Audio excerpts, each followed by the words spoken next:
नमस्कार दोस्तों, कैसे हो आप? आज का मार्केट देख के आप समझ ही गए होंगे, जैसे कि ये अप्रैल चल रहा है तो सबका आज निफ्टी ने अप्रैल फूल बना दिया। आज हमारा निफ्टी की एक्सपायरी थी और निफ्टी शुरू हुआ मे बी इंडिया के जीडीपी के डाटा को लेके बहुत ऊपर खुला। ऊपर खुल के फिर वापस ऊपर की तरफ गया एंड देन उसके बाद काफ़ी अच्छी प्रॉफिट बुकिंग आई और फिर एक 5 मिनट की कैंडल में वो 140 पॉइंट आप लगा सकते हैं। 5 मिनट की कैंडल में 140 पॉइंट नीचे गिर गया एंड देन अगेन बीच में थोड़ी सी एक रुकावट आई और मैंने अपने ट्वीट में साफ साफ कह दिया था कि ये चार्ट स्ट्रक्चर कह रहा है ये रुकेगा नहीं। जिसने भी बाइंग करी वो फंस गए and then it went down further. वो गिरा है लगभग डेज हाई से 350 पॉइंट नीचे। 21,000 सवा 900 के पास जाके बंद हुआ है। 22,000 तक मेरा प्रेडिक्शन तो था ही and it went till there. So बहुत ही खतरनाक वाली बिकवाली हुई है मिड सेशन में जाके। अब मैं ये कहूँगा लोग काफ़ी अनसर्टन हैं इसराइल ईरान की कॉन्वर्सेशन को लेके। कॉन्वर्सेशन कहें या लड़ाई कह के या जो भी कहेंगे, बट लोगों में बड़ी अनसर्टेनिटी है। बट मैं आपको साफ कह रहा हूँ इस 2 दिन में अगर कुछ मूव नहीं आता है, मतलब कि कुछ मार्केट में कोई हलचल नहीं आती है, कुछ ईरान इसराइल की कुछ ग्रो अप नहीं होता है, कच्चा तेल डाउन ही रहता है। अभी मैं देख रहा हूँ 88.8 89 के अराउंड शायद ब्रेंट क्रूड चल रहा है प्रति बैरल। अगर वो इतना ही रहता है और उसमें कोई कमी नहीं आती है, और मुझे नहीं लगता है कि अगर शनिवार इतवार तक कुछ अगर गतिविधि नहीं होती है, सोमवार वुड बी कि इन 2 दिनों में अगर कुछ छोटी मोटी गिरावट आती है बिना किसी हलचल के मार्केट में कि कोई हमला कर देता है, उसके बिना अगर कोई हलचल आती है तो ये साफ साफ एक बाइंग का सिग्नल होगा।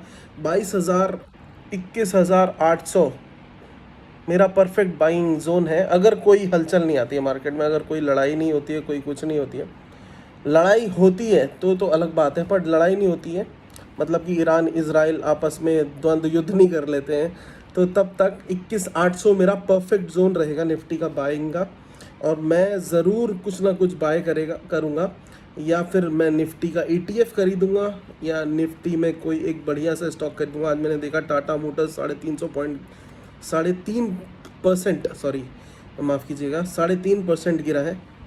मैं किसी ना किसी स्टॉक में डेफिनेटली बाइंग करूँगा जो कि निफ्टी का होगा, और मुझे लग रहा है 21,800 इसका एक बिलो जोन रहना चाहिए अगर कोई लड़ाई नहीं होती है इसराइल और ईरान में। बाकी अगर आप US मार्केट्स को देखेंगे तो उसमें अभी भी जो उनके गवर्नर साहब हैं हमारे पावल साहब, उन्होंने फेड गवर्नर हमारे पावल साहब, उन्होंने कह दिया है कि सितंबर तक, या उन्होंने ऐसा कह दिया है कि इस साल हम फ़िलहाल तो रेट कट की नहीं सोच रहे हैं। तो अभी जो जून में हम सोच रहे थे कि फेड कट कुछ रेट कट होने वाला है जिसकी वजह से हमारे मार्केट्स उछल सकते थे, बट वो कुछ नहीं होने वाला है। तो उन्होंने पावल साहब ने बोल दिया है कि कोई रेट कट नहीं होगा। तो सितंबर तक तो उम्मीदें ख़त्म ही है। सितंबर में ही देखा जाएगा कि अगर कोई रेट कट होगा तो उसके बाद मार्केटों में कुछ उछाल उस तरीके से होगा। बट फिलहाल युद्ध की आशंका मुझे इन 2 दिनों में अगर कुछ नहीं होता है तो मुझे कुछ नहीं लगता है कि सोमवार तक कुछ अहम युद्ध होगा। इंटरनल्स कुछ भी हो सकता है, कोल्ड वॉर हो सकते हैं जो कि मार्केट पे उतना असर नहीं डालते हैं। बट एकदम से शनिवार इतवार का एक महत्वपूर्ण दिन होगा, उसके बाद जो होता है वो देखी जाएगी। बट इन 2 दिनों में कुछ नहीं होता है तो मार्केट अपनी स्पीड में चालू रहेगा। ये जो गिरावट दिखा चुका है 21,800 का हमारा अहम लेवल रहेगा। अगर युद्ध हो जाता है तो करीबन आप 500-700 पॉइंट के लिए तैयार रहिएगा। अगर युद्ध हो जाता है उस दौरान अगर युद्ध होता है तो मैं आपको कहूँगा बाइंग पोजीशंस में रेडी रहिएगा। अगर डायरेक्ट इंगेजमेंट ऑफ वॉर रहेगा, अगर डायरेक्ट इंगेजमेंट ऑफ युद्ध रहेगा तो उसमें आप तैयार रहिएगा। 500-700 पॉइंट के नीचे जाते ही अपनी एक बाइंग पोजीशंस रेडी रखिएगा। बट अगर कुछ नहीं होता है तो I am in a buying position. मैं वापस निफ्टी को 23,000 देखते हुए उम्मीद करता हूँ। अब चाहे सरकार जैसी भी आए, जो भी आए, 23,000 तो निफ्टी ने जाना ही है। अब जो भी सरकार बनती है वो उस पर डिपेंड करता है। इलेक्शंस हमारे 19 तारीख से शायद शुरू ही होने वाले, बट जो भी है, आज का उतार चढ़ाव का सेशन देख के आज बहुत ही बेहतरीन मज़ा आया। जो बायर्स भी रहे, सेलर्स भी रहे, अगर उन्होंने सुबह में कोई गतिविधि करी है तो they have lost money. April fool बनाया निफ्टी ने, बैंक निफ्टी ने, बहुत ही मज़ा आया।